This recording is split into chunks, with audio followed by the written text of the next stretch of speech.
자, 이번 시간은 여러분들 그 148페이지 제 13강 들어가도록 할게요. 자, 이번 강의는 제 13강입니다. 자, 저번 시간에 우리가 지역지구제를 배우셨어요. 지역지구제는 어떻습니까? 이 이용을 잘해서 효율성을 달성됐으나 형평성이 저해됐죠. 그래서 나온 게 TDR이에요. 그래서 개발권 양도제도는 요즘은 좀 출제 빈도가 낮습니다. 그래서 우리가 기출문제를 한번 풀어볼 건데요. 제가 하라는 것만 여러분들이 이제 보시면 되는데, 자, 개발권 양도제도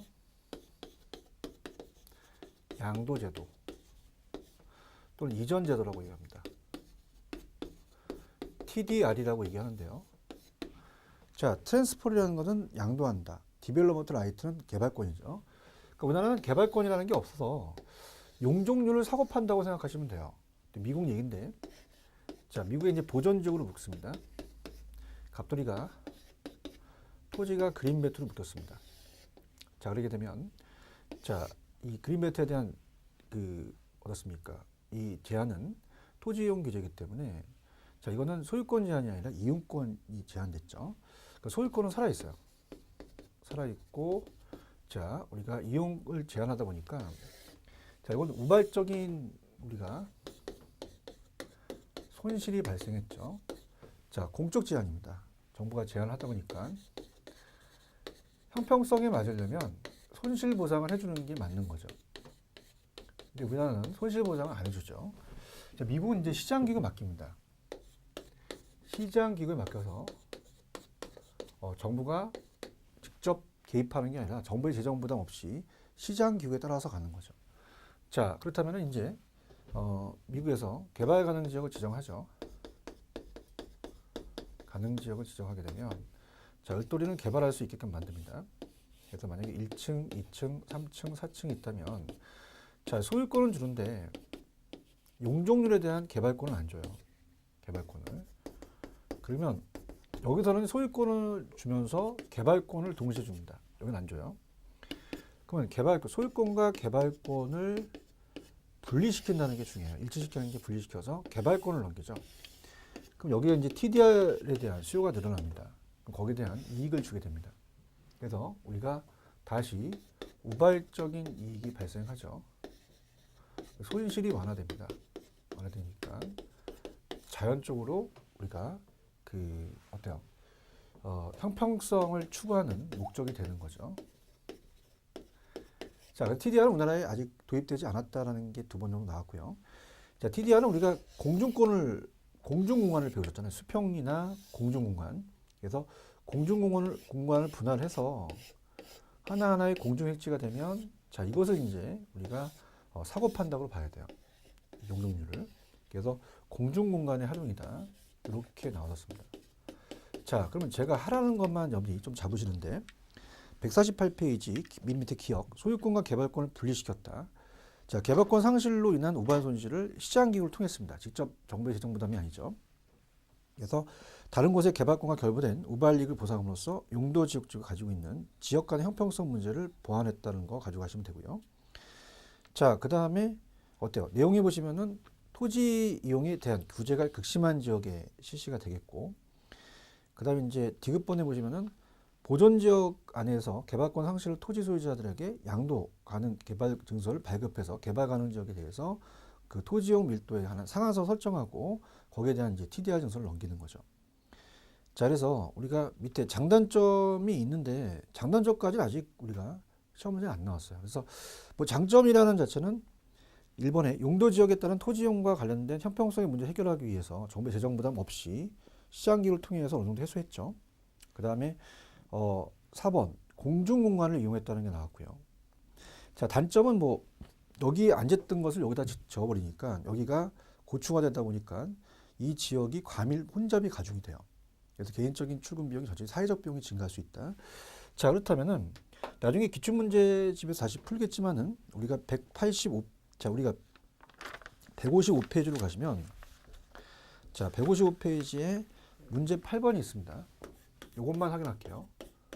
자, 그러면은 다른 것들은 여러분들이 시간 관계상 읽어보시고 8번에 TDR에 대한 설명 틀린 것은 3번이잖아요. 규제 지역의 토지 소유자의 손실 개발 지역과 토지에 대한 소유권을 부여한 게 아니라 개발 지역의 토지에 대한 개발권을 양도해서 우리가 보존해줬다. 그렇게 되겠죠. 됐습니다. 그렇게 하시고 자 150페이지로 갑니다. 자 150페이지 가시면 토지은행제도 공공토지 비축에 관한 법률이라는 게 있어요. 자 그래서 아직까지는 이제 우리가 공공토지 비축에 대한 공공이라는 것 좀 저번 시간에 우리가 직접 개입이고 자 얘가 예전에 시험에 나왔던 파트 그래서 이것도 제가 시험에 나왔던 파트가 어떤 건지를 잠깐 설명해드리며 장점과 단점 위주로 갈게요. 제도적인 것은 우리가 좀 공법적인 문제이기 때문에 자 이건 우리가 어떻습니까? 좀 나올 가능성이 좀 적거든요. 그래서 자 우리 시험에 나오는 것만 우리 요약 강의는 가기로 하겠습니다. 자 토지은행입니다. 토지은행. 그래서 어떤 게 나왔었고 또 어떻게 또 우리가 공부를 해야 되는지 자 토지은행제도는 토지를 은행에 맡기는 게 아니라 토지를 비축하는 거죠. 비축제도입니다. 자 그래서 공공토지 비축제도라고 우리가 한번 시험 나왔었거든요. 공공은 제가 앞쪽에서 직접적 개입이다고 시험에 잘 나온다 그랬죠. 공공토지 비축제도입니다. 비축제도. 자 그래서 직접적 개입이다. 자 그럼 정부가 자 토지가 쌀 때 미개발 토지를 매수해서 비축했다가 나중에 토지 개발업자한테 수요자한테 분양을 하는 거예요. 그래서 자 우리가 미개발지죠. 아직 개발되지 않은 개발지를 수요자 역할로 토지를 수용해서 우리가 수요자 역할로 토지를 사서 그죠? 미개발 토지를 매수해서 비축했다가 토지 개발업자한테 수요자한테 분양하는 수요자 공급자 역할을 하니까 직접적 개입이죠. 정의 갈게요. 정의. 토지은행은 공공이 장래에 필요한 토지를 미리 확보해서 공립 목적으로 적기적소에 활용해서 어떻습니까? 공적 개발 수요 충족 및 토지시장 안정판 역할을 한다. 이렇게 돼 있죠.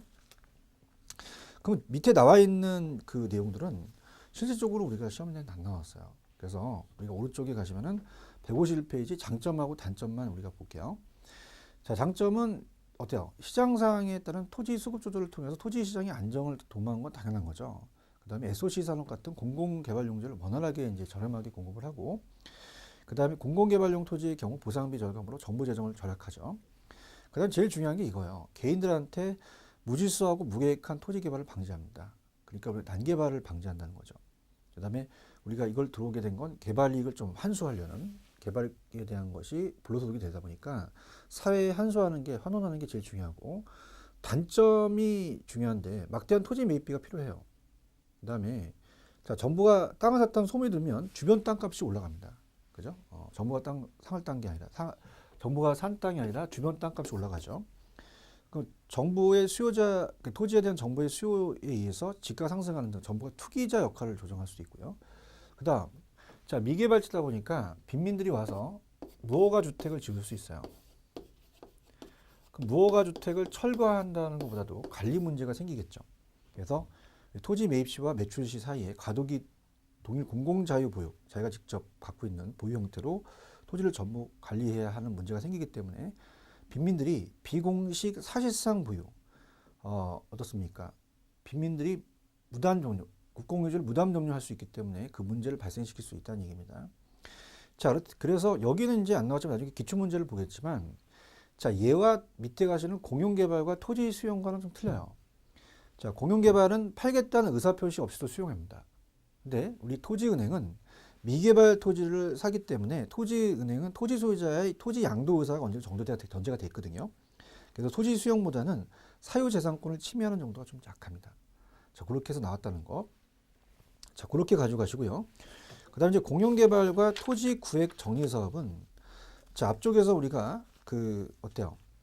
이 방식이, 개발 방식이 이 공용개발과 토지 구획 정리 사업이 나중에 이제 환지 방식과 매수 방식이라는 걸 배우실 거예요. 그래서 토지 취득에 대한 방식이기 때문에 그때 이제 우리 또 하게 되면 또 힘드니까 여기서 이제 말씀을 드리면 특히 토지 구획 정리 사업이라는 환지 방식이 잘 나옵니다. 그래서 우리가 거기 이제 공용개발과 토지 구획 정리 사업이라고 제가 얘기했지만 나중에 개발 파트에 토지 취득에 따라서 부동산 개발 방식이 다릅니다. 자, 그래서 우리가 토지 구획 정리 사업을 처음에 시작을 했어요. 우리나라가 1970년대 정부가 돈이 없을 때 이 방식을 많이 사용합니다. 환지 방식이 먼저 시작이 됐어요. 한지 방식. 그래서 우리가 도시개발 사업으로 공법 시간에 보시지만 우리가 지금 토지 구획 정리 사업으로 그냥 얘기를 해볼게요. 자, 토지 구획 정리 사업은 만약에 개인의 땅이 자, 울퉁불퉁하게 정리가 잘 안 됐어요. 그래서 나가 있어라. 정부가 구획을 정리한 다음에 그때 들어와. 그래서 토지 구획을 정리해서 들어갑니다. 그러면 이제 개발 사업에 대한 비를 충당해야 돼요. 그래서 이제 요걸 나중에 채비지라고 배우십니다. 개발 사업비에 충당하는 채비지를 걷고 그 다음에 요것만큼 돌려주거든요. 한지 방식입니다. 권리가 취소되죠. 취소됩니다. 근데 이 방식이 1970년대 많이 사용되는데 지가가 막 7배나 뛰어요. 투기가 발생합니다. 그러니까 1970년 이후 80년 이후서부터 목동이나 안산 신도시는 자, 공용개발로 가요. 그게 매수 방식이에요. 지가를 안정시키고 투기를 방지하는 목적입니다. 그래서 매수 방식으로 가게 되면 수용 방식이죠, 얘가. 그래서 우리가 택지 공용개발입니다. 택지 공용개발 사업. 자, 한마디로 말하면 신도시 개발 사업이죠. 그래서 판교 신도시를 개발할 때 갑돌이 땅을 정부가 수용한다는 얘기 들어오시잖아요. 이게 수용 방식이거든요. 토지를 수용합니다. 보상해주는 절차가 거치겠죠. 토지 수용 방식이다. 그래서 이거는 권리가 완전히 소멸된다. 그래서 환지하고 공용개발 중에서는 환지의 토지구획 정리사업이 잘 나옵니다. 그래서 이 토지구획 정리사업은 의의는 여러분들이 읽어보시고요. 가장 중요한 게 토지 취득 방식이에요. 아까 제가 얘기했던 토지 취득 방식에 대한 여기 이제 개발 파트에 나오는데 자, 환지 방식은 사업 후 개발 토지 중 사업에 소요되는 비용과 공공유지를 제외한 토지를 원소유자한테 돌려줍니다. 근데 공용개발은 어떻게 돼? 매수 방식이죠. 택지 신속한 부동산 개발이 가능하면서 수용하거나 매수를 하겠죠. 혼합이라는 자체는 이 두 가지를 합치는 게 혼합이에요. 혼합 방식.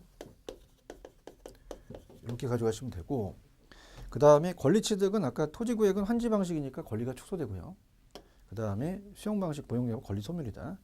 자, 개발 비용은 조금 토지 구획이 적게 들겠죠. 비용 부담 없이 대규모 도시형 토지를 공급할 수 있는데 좀 고용 개발은 토지의 초기 부담이 많이 들어가는 개발 비용에 여기 시험이 나옵니다. 가중한 재정 부담이 발생되는 것은 공용이다. 자, 토지 가격은 이제 이 토지 구획은 과도한 지가 상승을 초래하죠. 투기가 발생됩니다. 근데 공용 개발은 지가를 안정하는 기하기 때문에 토지 투기 방지 때문에 공용 개발로 가는 거죠. 개발이익 환수는 토지 구획은 전혀 없다고 봐야 돼요. 토지 소유자한테 다 기록되죠. 개발이익 사유화될 우려가 있죠. 근데 공용 개발은 어떻습니까? 정부 등이 토지를 매입해서 사업을 진행하기 때문에 개발이익 사유화 방지를 할 수 있고요. 그 다음에 이제 스프롤 자체는 어떻게 됩니까? 조금 이 토지 구획 정리 사업이 더 심화되고 공용 개발을 방지할 수 있고 계획적인 개발을 하니까. 그 다음에 이 토지 소유자 공적 주체와 토지 소유자 조합이 이루어지는 게 환지고 매수 방식은 또 토지 소유자 조합 똑같습니다. 기타 이제 중요한 건 불합리한 환지로 인해 토지 소유자에게 좀 불만이 초래되는데 토지 구획은 또 주민 의견 무시하고 보상에 대한 불만 우리가 어떻습니까?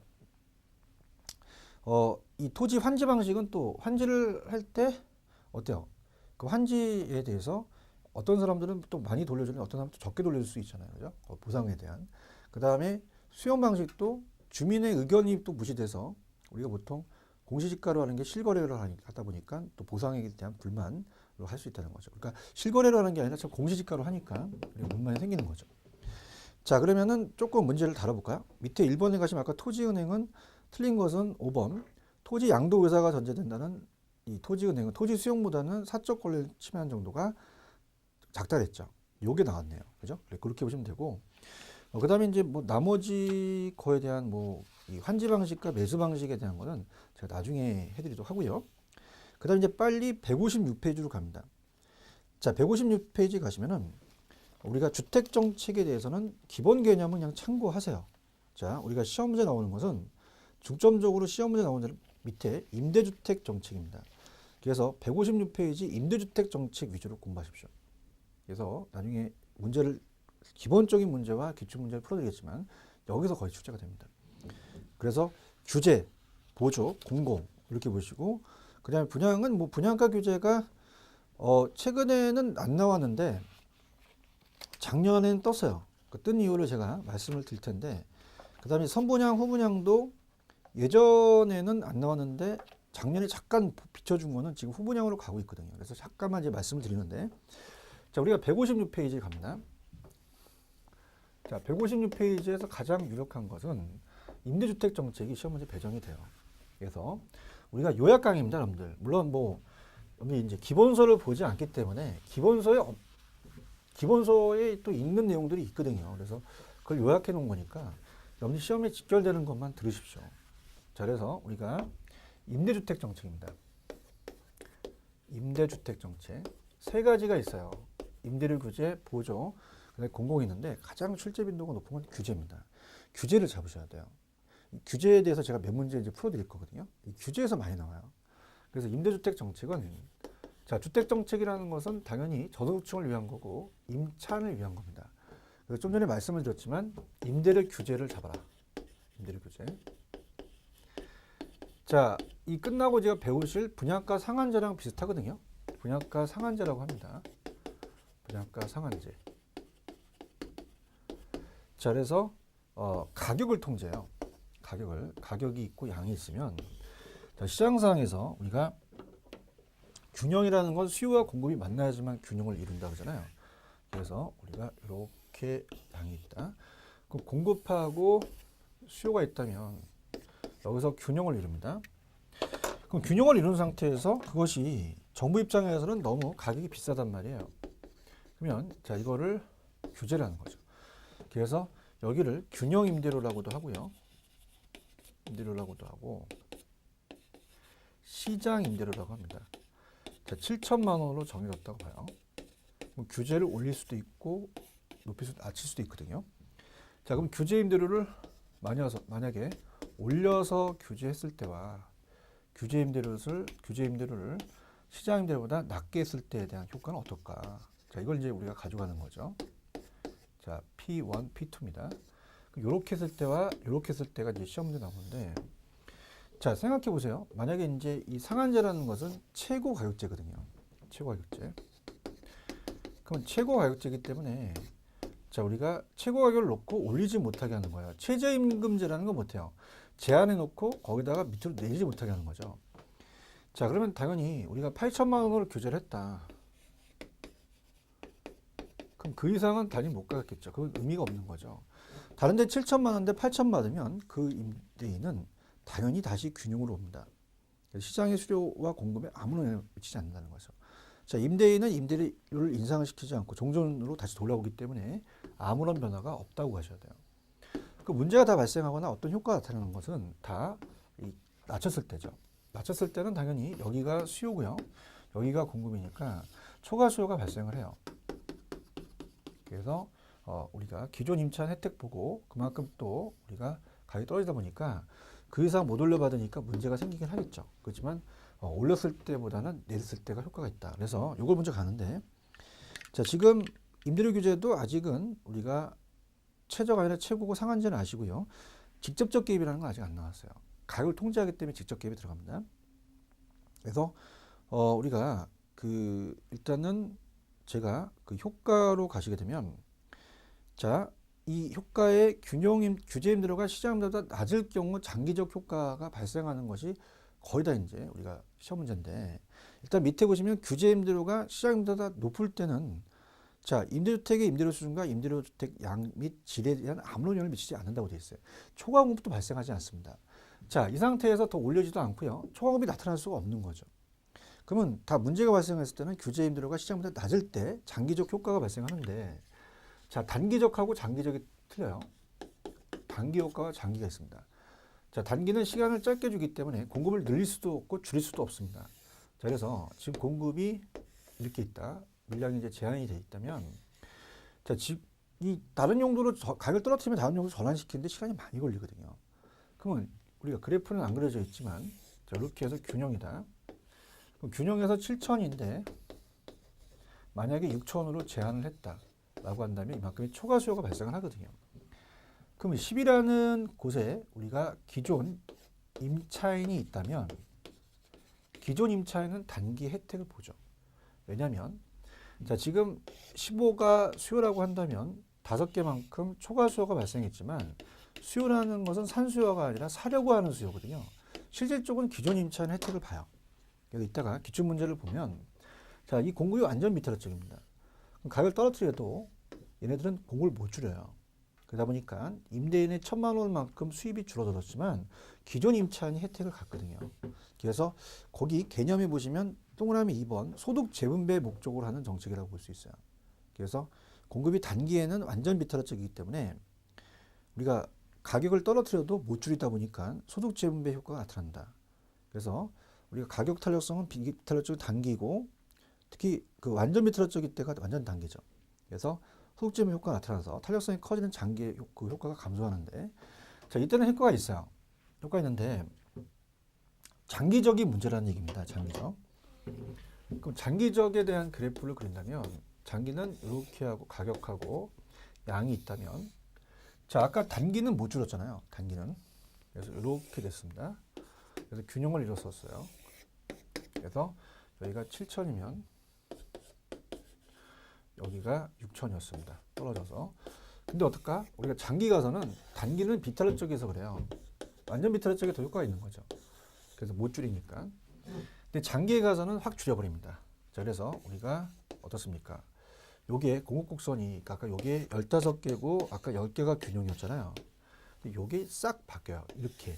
그러면 공급곡선이 탄력적이면서 더 많이 줄이는 거죠.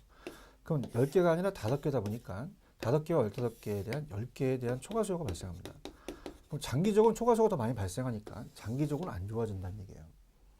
그래서 장기적으로는 우리가 장기 공급이 감소하게 될 수밖에 없습니다. 그래서 어떻습니까? 가격을 떨어뜨리니까 초과 수요가 더 많이 벌어질 테고요, 장기가. 그 다음에 임차인은 임대주택 구하기가 더 어려울 거고. 자, 임대인 입장은 어떻게 돼요? 다른 용도로 전환시키려고 하겠죠. 그 다음에 양을 줄이니까 가격도 떨어지고 질도 떨어지겠죠. 그 다음에 이제 암시장이라는 게 형성이 될 수 있어요. 이중가격이 형성이 됩니다. 자, 여기서 못 올려 받으니까 뒷거래가 일어나요. 그래서 이게 8천만 원, 요 2천만 원만큼 암시장이 형성이 되죠. 그래서 우리가 암표 팔 때 암표 파는 아줌마가 매표소에서 박수 치면서 파는 게 아니라 이리 와봐요. 제가 목소리 굉장히 음성적이죠. 그래서 음성적인 거래가 나타났다. 이중가격이 형성되니까 장기적으로도 효과가 또 없는 거죠.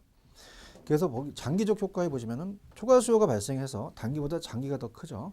투자를 기피합니다. 관리소홀 및 임대주택질이 저하되고 정부는 조세 수입이 감소된다. 자, 우리가 가격과 양이 원래 여기까지가 이제 이거 곱하는 게 7,000원에서 10개가 지금 전체 수입이었거든요. 근데 6,000원에서 5개니까 그 수입이 줄어드는 거죠. 그래서 수입이 주니까 조세에 대한 정부의 조세 수입도 감소하게 됩니다. 그래서 여러 가지 이제 사회적 손실이 발생해서 신규 공급이 감소하고 기존 임대주택은 다른 용도로 전환시키고 어때요? 가격 상승에 대해서 이제 우리가 그 여러 가지 문제가 발생되는 거죠. 그래서 법정에 대한 그 임대료와 암시장에 대한 그 이중가격 형성되면서 피가 붙는 거죠. 자, 임차인들은 임대주택에 대한 주거 이전이 저하된다는 게 계속 많이 나오고요. 기존 임차인보다 신규 임차인이 더 불리하다. 자, 암시장이 형성이 되다 보니까 기존에 있는 애들이 이동이 저하됩니다. 안 나가. 도심에. 그럼 신규 애들이 나가다 보니까 이 들어올 때에 대한 출퇴근 비용이 많이 들어가서 전체 사회적 비용이 증가하니까 그 더 힘든 게 기존 임차인보다 신규 임차인이 더 불리하다는 얘기죠. 그래서 수요자들이 더 줄고 소비자 잉여가 감소한다는 얘기다. 그렇게 보시면 됩니다.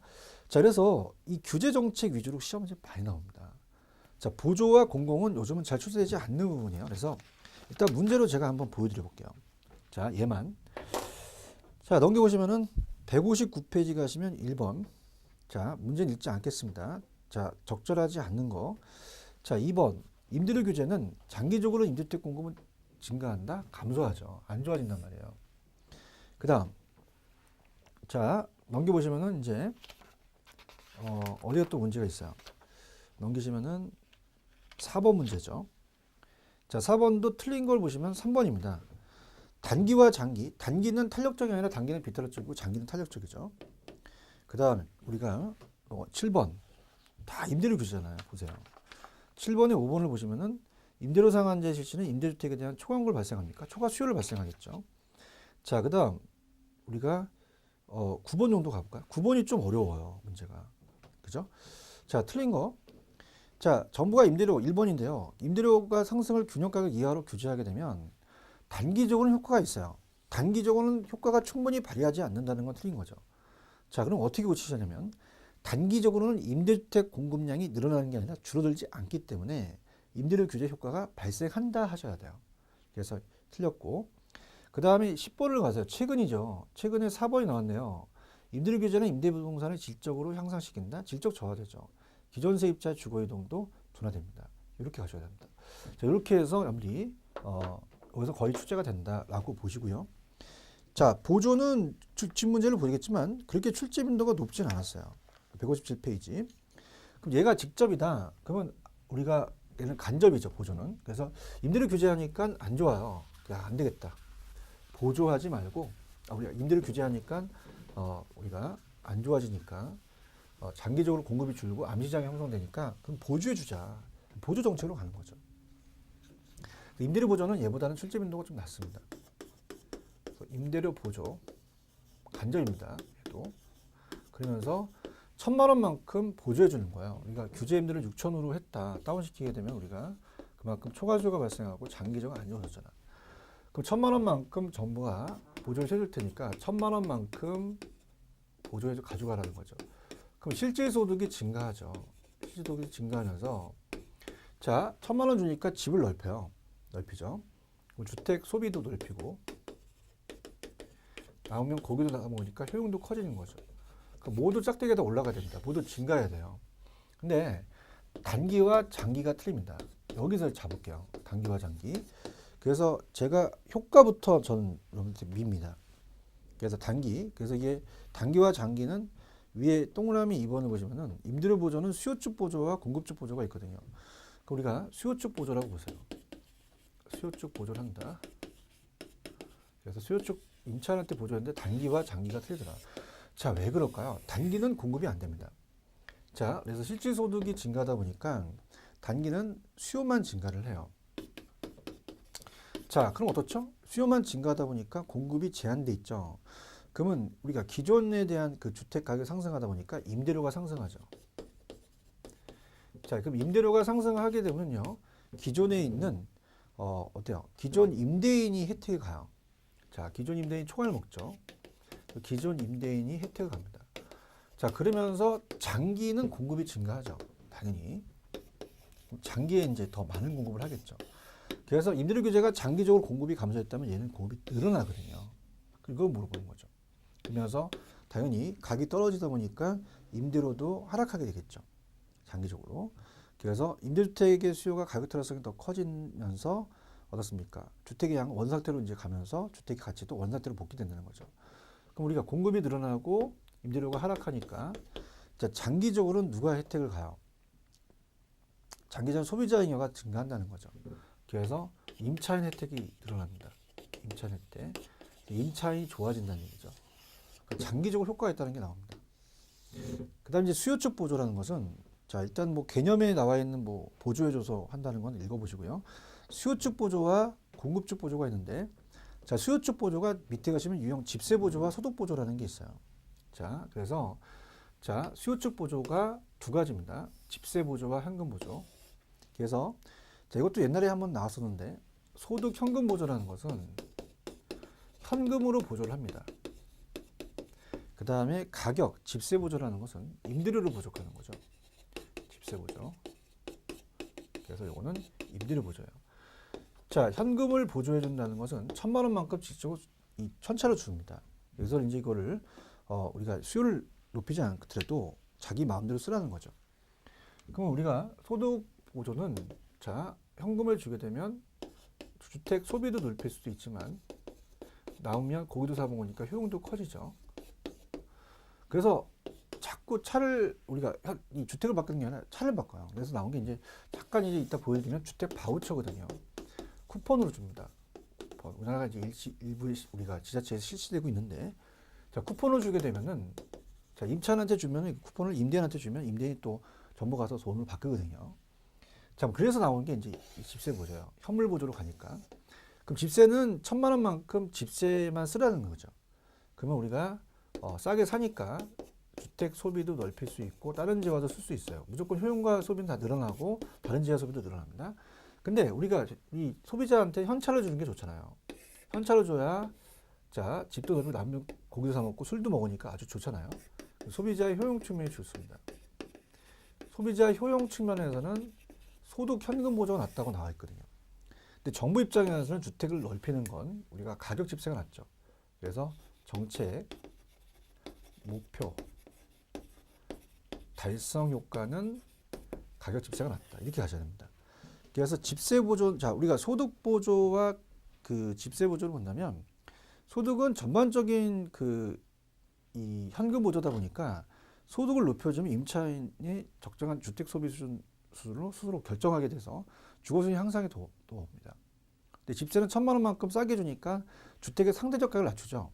그래서 임차인의 주택 소비가 또 증가하고요. 근데 나왔던 거는 소득 보조와 집세 보조의 비교.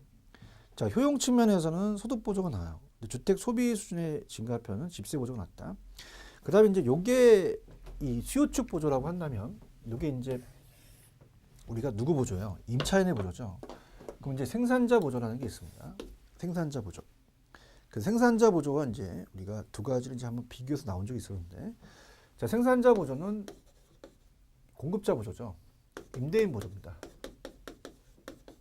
그러면은 자, 우리가 얘한테 주택 생산자한테 건설 자금을 좀 지원하면서 자, 어때요? 건설 자금 이자를 좀 다운시켜 줍니다. 그럼 그만큼 생산비가 얘는 줄어들었죠. 생산비가 만드는 생산비가 줄어들었기 때문에 공급을 증가시킬 수 있어요. 그러면서 다시 가격이 떨어지니까 임차인이 떨어진다는 거죠. 그럼 결국은 임차인한테 혜택이 간다는 얘기거든요. 근데 공급이라는 것은 단기에 되지 않고 장기에 되거든요. 장기에만 효과가 있고요. 그래서 그렇게 한번 보시면 돼요. 생산자 보조는 생산자한테 건설 자금 지원을 해주게 되면 공급이 확대됩니다. 그래서 이제 이게 공공임대주택 공급이 이 생산자 보조로 많이 사용돼요. 자, 그래서 단기에는 아무런 효과가 없지만 장기에 공급이 증가하니까 주택 소비가 더 증가하더라. 장기 효과가 나타나더라. 자, 그렇게 가시면 됩니다. 자, 공공임대는 요즘은 잘 출제가 되지는 않습니다. 그래서 우리가 일단은 어때요? 우리가 나왔던 임대료 보조 정책에 대해서는 뭐 우리 지금 거의 다 얘기한 거 위주로 가시면 될 것 같아요. 그죠? 그 위주로 가시면 이거 하나만 풀어볼게요. 우리가 159페이지 가시면 3번 문제 정도. 자, 3번을 가시게 되면 그 어때요? 주거 빈곤층에 대한 주거 안정 정책을 설명한 것이다. 틀린 것은. 자, 그래서 2번, 1번은 맞는 얘기고요. 그 다음에 2번 주택 보조는 뭐 생산자 보조와 소비자 보조가 있다. 그렇게 보고요. 그 다음에 아까 시장 임대료 이하로 임대료를 통제하게 되면 공급 완전 비탈적일 때 아까 임대인의 소득 일부가 임차인한테 기속된다 그랬죠. 그 다음에 자, 이 보조는 무조건 다 증가합니다. 정부가 저소득층의 임차 후에 임대 보조를 지급하게 되면 해당 주거 서비스의 정산제인 한 주거 서비스의 소비가 증가하죠. 그렇게 가셨어야 돼요. 자, 그 다음에 우리가 157페이지로 가시면 공공임대주택 정책은 요즘 출제 빈도가 그렇게 높진 않아요. 그래서 얘는 그냥 생산자 보조 방식이다. 그렇게 가고요. 그러니까 얘는 직접적 개입이에요. 얘도. 그래서 공공임대주택은 여러분이 그냥 이렇게 갑니다.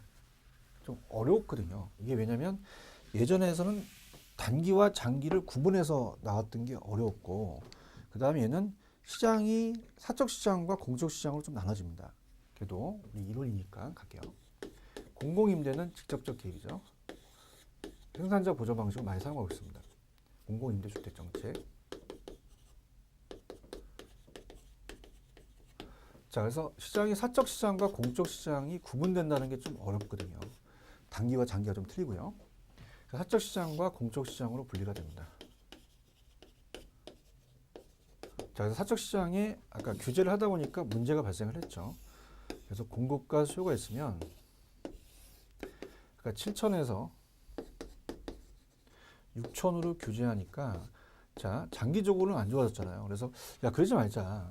그냥 너 민가나 7천원 받고 정부가 아까 생산자 보조로 갔었죠. 직접적 개입입니다. 직접적. 그래서 직접 생산자 보조 방식으로 공급을 확대시키는 거죠. 근데 중요한 것은 이제 사적 시장의 7천보다는 싸게 가야 돼요. 6천. 자, 그러다 보니까 우리가 여기에 대체제, 그러니까 사적 시장의 임차인들에 대한 주택에 대해서 대체제가 많아진다는 거죠. 그럼 수요자들은 이동할 수 있고 수요자의 탄력성이 탄력적으로 가니까 유리해집니다. 이게 요새 좀 트렌드예요. 그러다 보니까 나중에 조세에 대한 전가가 임차인에 대한 전가 부분이 좀 적어지는 거죠. 재산세를 부과하더라도 임대인에 대한 조세 전가가. 자, 그렇다면은 단기와 장기가 틀리거든요. 그래서 이건 조금 어렵기 때문에 이론 자체부터 갈게요. 의에 가시면은 시장 임대료보다 낮은이라는 게 중요하겠고요. 자, 이거는 이 사회주택이라고 합니다. 공유주택을. 그다음에 이제 뭐 공유주택은 건설은 이제 하향여가 되어 온 저가주택을 대체하기 위해서 계획되기도 하고 민간으로부터 임대주택이 원활하게 공급되지 않을 때 그 부족분을 보충하기도 하는데 자, 이 3번이 중요해요. 자, 우리가 대체재가 많아지니까 당연히 가격 탄력성을 탄력적으로 만듭니다. 그럼 공급을 많이 확대시키는 건 그만큼 선택의 폭이 넓어지니까 수요자한테 유리한 방식이거든요. 그 다음에 이제 단기와 장기가 제가 어렵다고 얘기했죠. 자, 단기와 장기가 보세요. 자, 단기는 이제 수요가 움직이고 장기에서 공급이 움직이죠. 자, 단기는 가격이 여기가 싸니까 얘네들이 일로 옮겨요. 그러면 당연히 여기가 수요가 줄겠죠. 그럼 가격이 어떻게 됩니까? 수요가 주니까 가격이 떨어지니까 옮긴 사람도 혜택이며 남아있는 사람도 다 혜택을 보거든요. 그럼 단기의 사적 시장에 대한 우리가 임차 수요가 감소합니다. 가격이 다운되겠죠. 그래서 임차인의 혜택을 봐요. 혜택을 물어봐요. 모든 임차인이 다 혜택을 봅니다. 그래서 단기는 사적 임대주택에 대한 수요 감소해서 임대료가 하락하니까 공공이든 민간이든 모든 임차인 혜택 가서 사회 전체적인 임대주택 공급량은 증가를 한 거죠. 그죠? 자, 그러면서 어떻죠? 장기적으로 갔을 때는 얘네들 공급을 안 해요. 공급 확 줄입니다. 이렇게. 그래서 20개 했던 걸 15개로 확 줄이죠. 물론 5개만큼은 일로 옮겼잖아요. 그죠? 그래서 다시 하게 되면요. 가격이 원래대로 회귀가 됩니다. 원래대로. 그럼 다시 원래대로 회귀되니까 7천으로 가죠. 여기 7천, 6천, 이중 가격이 형성이 돼요. 그러면 전체적으로 봤을 때는 사적 시장의 공급이 줄어든 거죠. 그럼 다시 가격이 원래대로 회귀되니까 이중 가격이 형성이 됩니다. 모든 임차인이 혜택하는 게 아니라 공적 임차인만 혜택을 보는 거죠. 자, 그래서 장기로 가서는 사적 임대주택 공급이 감소합니다. 사적 시장의 임대료는 원래보다 회귀되겠죠. 공공주택에만 거주해 온 저소득층에만 혜택을 가서 사회 전체적 임대주택은 공급량은 불변이다. 자, 여기서 15개지만 여기서 5개 줬어요. 그럼 사회 전체적 량은 불변이라는 얘기입니다. 그 다음에 공공에 거주하는 임차인들은 사적 임대주택과의 임대료 차이만큼 정부로부터 보조를 받은 셈이 되겠죠. 자, 그 정도 보시면 됩니다. 자, 그 다음에 분양주택 정책이라는 자체는 예전에는 출제가 잘 안 됐다가 제가 그 감정평가 시험 문제가 굉장히 열어준다 그랬죠. 그래서 감정평가했던 문제를 제가 작년에 찍었는데 도시형 생활주택은 분양가 상한제가 우리 적용되지는 않습니다. 예전에 제가 얘기했을 거예요. 앞쪽에서요. 자, 그래서 이 임대료 규제하고 분양가 규제는 거의 비슷하거든요. 우리가 상한제이기 때문에 자, 일단은 우리가 지금까지 출제가 됐던 건 어떤 걸 출제가 됐었는지 봅니다. 자, 분양가 규제와 자율화가 있는데 자율화는 거의 안 나왔어요. 규제 위주로 나왔다는 거. 그래서 우리가 분양가 아까 상한제잖아요. 최고가격제 똑같습니다. 아까 분양가 규제가. 그래서 규제. 자, 그래서 가격과 양이 있다. 자, 공급하고 수요가 있다. 자, 임대주택이든 이 주택정책이든 다 저소득층을 위한 거니까 시장에 있는 분양가격보다 낮게 잡아야 돼요. 이게 나왔었거든요. 이따 기출 문제 보지만. 그럼 우리가 만약에 여기서의 가격이 시장 가격이다. 자, 평당 1,000만 원으로 이제 거래가 되고 있는데 우리가 어떻습니까? 이게 너무 저소득층한테 비싸요. 그럼 규제하는 거죠. 그럼 규제 가격이 당연히 어떻겠어요, 여러분들? 규제 가격은 저소득층을 위한 거니까 이상으로 하는 게 아니라 이하로 떨어뜨려야 됩니다. 이게 나왔어요. 800만 원으로. 그럼 당연히 초과공급이 아니라 초과 수요가 발생을 하겠죠. 그래서 무동력을 받으니까 문제가 생기면서 어떤 문제가 생기냐면 자, 제가 박스로 한번 치겠습니다. 분양가 규제와 자율화를 한번 비교해 볼게요. 분양가 규제와 분양가 자율화. 자, 그러면 당연히 분양가를 인하시킨 면이 되겠죠. 그래서 우리가 분양가 규제는 분양가 인하입니다. 분양가 인하.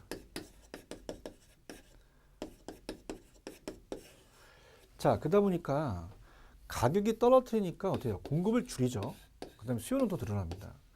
그러면서 우리 수요라는 자체는 어떻습니까? 우리가 만약에 신규에 대한 공급이 안 나와 버려요. 공급이 확 줄죠. 그러다 보니까 질도 떨어지겠죠. 그러다 보니까 중고주택 가격이 상승합니다. 그럼 신규와 중고에 대한 시세 차익을 녹이니까 투기 가수요가 늘어나죠. 투기 가수요. 자, 그러다 보니까 어때요? 주택 구하기가 더 어려워진다는 얘기죠. 자, 그래서 우리가 분양가 규제는 최고가격제, 투자를 기피하고 질이 저하됩니다. 생산성이 저하되니까 공급이 감소하고요. 신주택과 중고주택의 시세 차익이 나다 보니까 전매 차익을 노린 투기적 수요가 늘어납니다. 중고주택 시장에 대한 가격이 올라가니까 실수요자의 서민들에 대한 부담이 가중되죠. 그럼 주택의 또 가소비, 또 큰 평수를 또 받아서 시세 차익을 올리니까 가소비가 초래돼서 자원의 낭비를 초래하고요. 자, 저도 이제 건설회사 다녔지만은 도심지에 분양가가 안 맞아. 외곽으로 가면서 고밀도를 이용하는 난개발을 또 초래하면서 토지의 비효율을 초래하겠죠. 그래서 우리가 IMF 때 1998년 직후 전에 규제를 썼거든요. 그래서 이후에 12월 달서부터 자율화를 돌리자. 자, 그러면 우리가 주택 구하기가 더 어렵다는 자체, 그게 이제 공통적인데요. 자, 분양가 자율화를 하게 되면요, 당연히 올려봤죠. 그럼 거꾸로 됩니다, 아까랑. 분양가 인하가 아니라 분양가 인상하는 효과가 발생이 돼요. 그러면 우리가 공급을 줄이면서 이제 우리가 공급을 줄이면서 공급이 어떻습니까? 이 아까 가격 떨어뜨리니까 공급을 줄였지만 가격 올리니까 공급이 늘어납니다. 늘어나면서 이 공급이 확대되면서 질적 수요도 높아지는 거죠. 그다음에 가격이 오르다 보니까 투기 수요보다는 실수요 위주로 간다는 얘기죠. 그렇다면 자, 분양가 자율화는 반대예요. 분양가 인상이라는 경우가 생기겠고 공급도 늘어나고 반대, 질도 높아진다는 거죠. 그러니까 투기 가수요가 준다는 게 중요한 그 반대적인 현상이죠.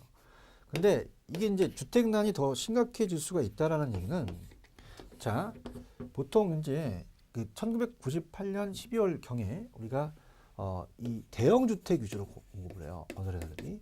그럼 대형 주택 위주로 공급을 하다 보니까 공급이 확대되다 보니까 저소득층들이 주택 구하기가 더 어려워지죠.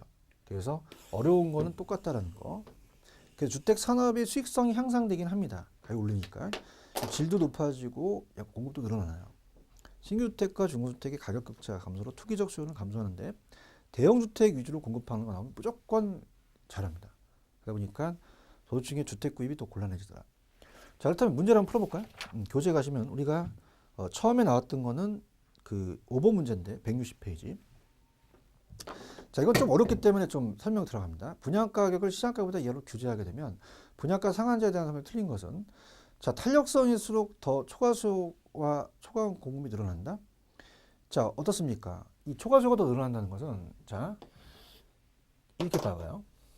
만약에 가파라요. 이렇게. 자, 가파르게 되면은 비탈러 쪽이거든요. 그러면 비탈러 쪽이라는 말은 수요와 공급이, 비탈러 쪽이라는 말은, 자, 가격을 떨어뜨려도 잘 우리가 어떻습니까? 가격을 떨어뜨려도 못 줄이고 못 늘리는, 못 그 사는 거죠. 그럼 요게 이제 그 가파를수록 더 우리가 그 초과수요가 준다는 거죠. 근데 탄력적으로 초과수요가 더 벌어진다는 얘기예요. 그래서 수요가 탄력적이면 초과수요가 더 커지겠고 공급이 탄력적이면 더 커진다는 겁니다. 그렇다면은 우리가 3번에 가시면 분양가 상한제를 소형주택에 적용을 시켰어요. 그럼 소형주택이 제한이 됩니다. 소형주택 공급은 확대되는 게 아니라 위축되겠죠. 그러면서 대형주택 공급이 확대되겠죠. 반대입니다. 분양가 상한제는 분양가 규제를 통해서 주택가격을 안정시키기 위한 목적으로 시행이 됐어요.